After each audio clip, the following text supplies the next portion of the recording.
At this point, though, if I've missed out on this initial leg higher, do I still chase this rally, or do I stay put? Because that's a different dynamic. Yeah, I mean, we get a lot of questions about this on China, and I think. So we've had like a 30% rally, and that is from a very, very oversold condition. Every fund is underweight, so there's been a lot of kind of chasing back. Now, valuations are back to kind of more normalized range, so you can still see some somewhat kind of normalization to historical averages or even beyond, but it's not as juicy as before. From a earnings perspective, if you think about kind of Chinese earnings, revenues have actually been historically growing at 5 to 6%, which is quite in line with GDP. So going forward, I think we can expect similar numbers. In terms of margins, actually Chinese margins have been compressing, and a lot of that has been due to the significant compression in margins for technology companies like Alibaba or Tencent. We're starting to see that stabilize, but for us to kind of project a margin recovery, I think that's still too early.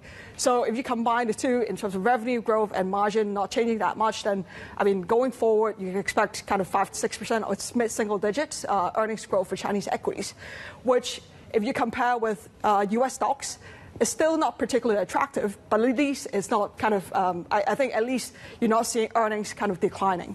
Right. And the Chinese market, to your point, is trading at half the value it is in the U.S. Yes. Like 10 to 20, right? 10 in China, 20 in the U.S. Yes. So do I take it then, in short, what you're saying is maintain your exposure in China, but we haven't seen enough to broaden out beyond the big growth names? I think actually, so in terms of Chinese exposure, apart from the China market, I mean, there are other alternatives that you can play. Okay. One example is actually commodities, in particularly copper. Okay. So copper prices just kind of broke above 10,000. And when you think about copper, I think it's actually in a very, very interesting juncture, because one thing that held back copper in the last 2-3 years was actually the Chinese property slump. And I mean, copper is called Dr. Copper for a reason, because it actually tells you kind of what's going on in the real economy. If, I mean, Chinese property sector does bottom, I mean, that is positive for copper. On the other side, also, I think if you think about the whole AI demand, power demand, infrastructure demand, that is also positive for copper. Added to that, I mean, that's the demand side. From a supply side, I mean, copper infrastructure has also been underinvested in the past few years. So therefore, if you do get a recovery in China, I mean, I think that would be a good play to think about as well.